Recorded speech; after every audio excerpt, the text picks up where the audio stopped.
I support the women, and they need to be heard. We need to support them. And, also men, not just women. It's a damn sad situation, okay? Think of your son. Think of your husband. I've had many false accusations. I've had so many. And when I say it didn't happen, nobody believes me. She has an orange horse in the race.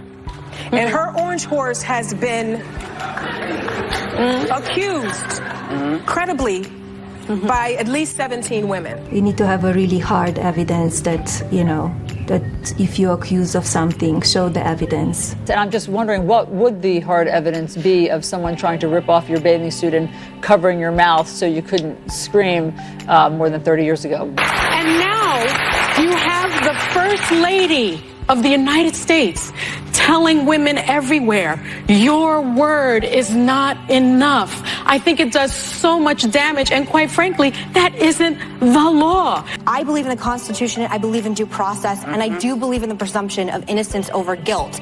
And what's being brought into play here is the presumption that I need to believe guilty over innocence, which is something that's protected by the Constitution. When we say believe survivors, it's not believe them without investigation, believe them without interrogation.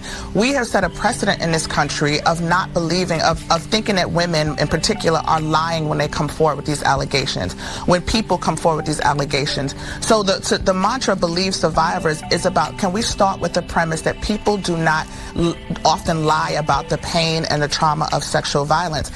If we start with that premise, that if you believe that it's true, then you can have an investigation, you can have an interrogation of the facts and that kind of thing.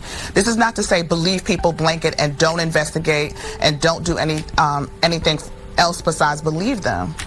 You cannot just say to somebody, I was, sexually assaulted or you did that to me, or because sometimes the media goes too far and the way they portray some stories, it's not correct, it's not right.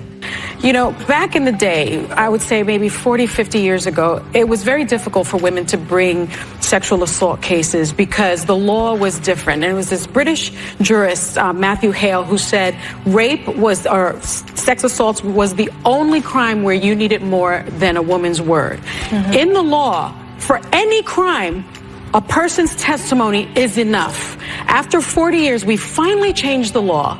We finally said a woman's word is enough. Some women might hear that and say, how could you say that, Mrs. Trump? You need to stand with women. What would you say? I do stand with women, but we need to show the evidence.